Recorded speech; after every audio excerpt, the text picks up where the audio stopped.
Like most car companies, Audi's best-selling model is their compact crossover, the Q5. So it's with much anticipation that Audi has unveiled an all-new Q5 for the 2025 model year. This is the third generation of this product, and one that Audi hopes will continue to be a success for the brand. As is typical for Audi, this all-new Q5 is a bit of an evolution in terms of Audi's design language, and Audi has done nothing radical with this product. They wanted to build on the success of the model and not frighten potential customers. But even with its conservative looks, this new Q5 promises to be the most technologically advanced, most comfortable, and most serene Audi Q5 ever.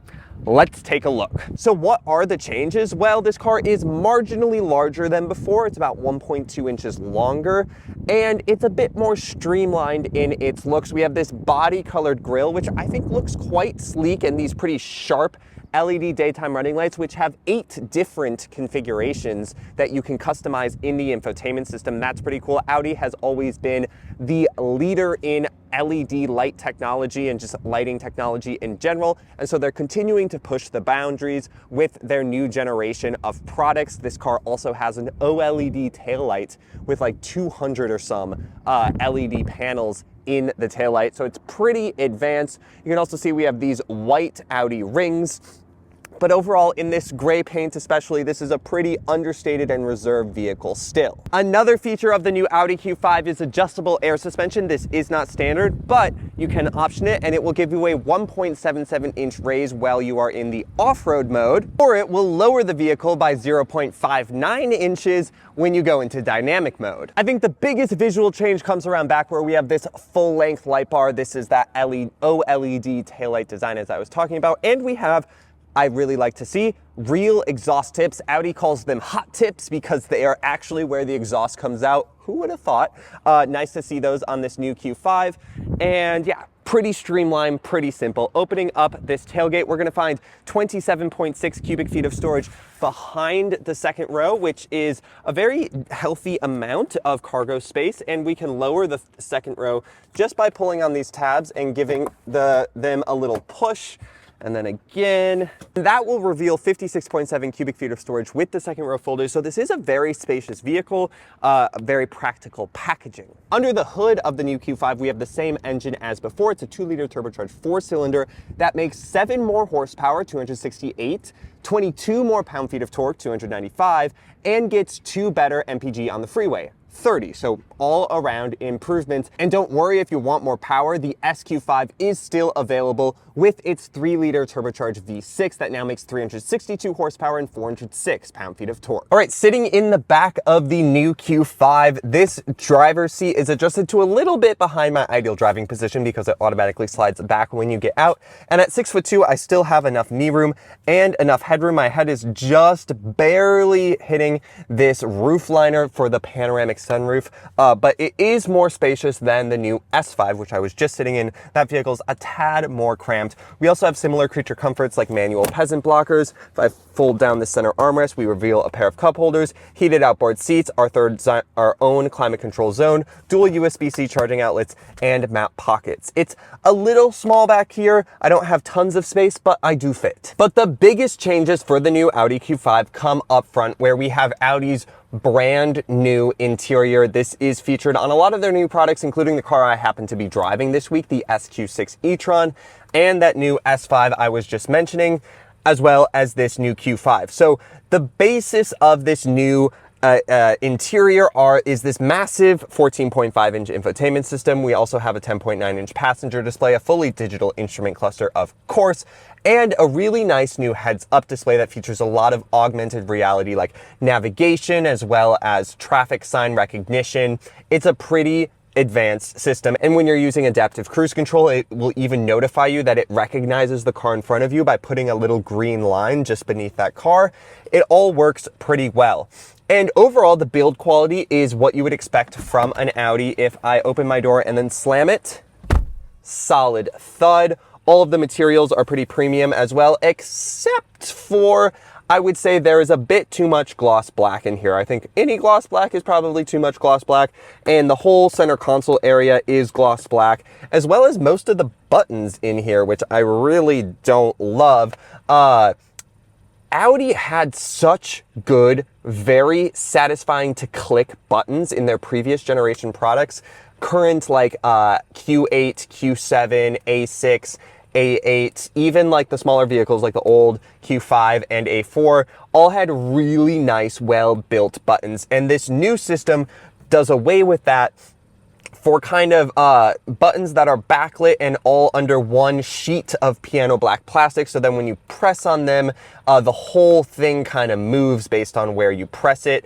And it's just not as refined as before. I find myself missing the super clicky buttons, but the buttons are really my only complaint with this interior. I think this new system, well, maybe not as elegant as before. It's very functional. It's an Android-based system that does Apple CarPlay and Android Auto. I don't love that my climate controls are in the infotainment system as well. I wish there were separate controls.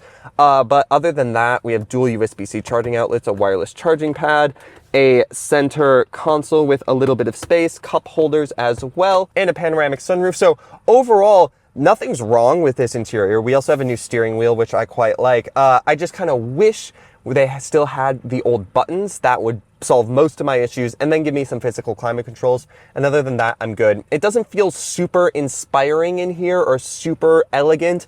I think Cadillac's new interiors that they're doing on like Lyric and Optic are a bit more chic in terms of other luxury brands that are doing maybe cooler things, but it's not offensive at all either. So let's get this vehicle on the road now to see how it drives. All right, driving the 2025 Audi Q5. And the first thing that jumps out to me is just how quiet and smooth this vehicle is. You know, 2-liter turbocharged 4-cylinders can be very coarse and kind of disrupting of a serene driving experience, but you really don't notice this engine under the hood.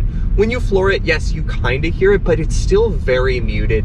This cabin is very isolated from both the engine bay and the road, which leads to a very premium driving experience, even in this base model with the 2-liter turbocharged 4-cylinder engine. I'm pretty impressed. If I give it some gas off of this stop sign, of course we have a Nissan Versa going in front of us, or a Nissan Sentra, sorry.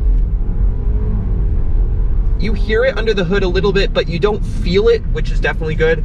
And it's not the worst sounding 4-cylinder either. I think this is a perfectly adequate powertrain for this vehicle. There's definitely some turbo lag. Audi says they've worked to address the turbo lag by kind of adding some, I didn't fully understand it, I'm not an engineer, but they added some fins into the turbocharger basically to change their positioning when the car is at low RPMs to build up more power, and then at higher RPMs it can close them off to make the car more efficient. So they're trying to minimize turbo lag, but there definitely still is some turbo lag on this 4-cylinder. When you give it some gas, it takes a minute and then the engine builds power. But this Q5 really isn't trying to be a dynamic car. It's mostly just a serene, comfortable daily driver, and in that, it really excels. In terms of interior comfort, these seats are very comfortable and pretty supportive as well. There's adjustable lumbar support. All of the touch points, aside from those buttons I mentioned earlier, are also very premium. You have a leather-wrapped steering wheel, some nice open pore wood trim as well. And another new feature for the Audi Q5 is Audi's new voice assistant, which they're calling Hey Audi. Hey Audi. Hello. I'm cold. I will adjust the settings to make it more comfortable. And Audi claims that you can really talk to this voice assistant like you would talk to a person, and that it can understand you and adjust accordingly. You could say like, my feet are cold, and it would adjust the air to flow in your lower footwell, things like that. Kind of par for the course in today's day and age. Most cars have a voice assistant, and so the Audi Q5 does as well. So in order to pass this car that's to my right, I'm gonna switch into dynamic mode. My suspension is going to lower a little bit, and hopefully I will get, oh, and I'll switch into S as well for the transmission, and then flooring it off the line, little bit of turbo lag, but then we build up power passing that car. So there's plenty of power here. Takes a second, but again, more of a comfortable vehicle. But let's hang out in dynamic mode for a sec to see what it's like. Cornering with some speed, you know, the car remains pretty flat actually. around that corner. I was probably going 30 miles an hour in a 90-degree corner. Not bad. Steering's pretty dead on center on this Q5. I wish it would get a little heavier in dynamic mode. Overall, yeah, driving now at 60 miles an hour, very comfortable, very quiet as well, very hushed in here. And even in dynamic mode, I would say the ride is very compliant, and I'm pretty impressed. There's also a new ambient lighting bar across the upper dash, and the cool part about it, and this is same in the S5 and the Q6, is when you put your turn signal on, you also get your normal arrow in your instrument cluster, but it also makes a sweeping motion across a portion of the upper ambient lighting bar across in green to show you that your turn signal's on, flooring it here. And of course, you know, in Orange County, it's a very nice place, but I swear they have the most red lights per capita in the world. But yeah, Q5, very comfortable, very quiet, good speaker system as well. And I still think I find myself preferring kind of the old interior, partially for that like quality of the buttons.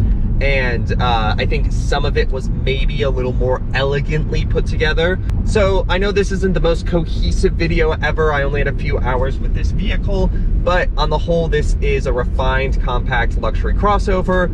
And will probably sell very well, even if it isn't the most interesting car on the market. So that's the third generation 2025 Audi Q5. You know, Audi played it pretty safe with this vehicle. It's an incredibly comfortable and quiet driving experience with lots of tech and plenty of power from this 2-liter turbocharged 4-cylinder, but it's not necessarily thrilling in any way, but nor is it meant to be. If you want a little more excitement, Audi also will sell you the SQ5. Thanks for watching. Like, comment, share, and subscribe, and I'll catch you guys in my next video.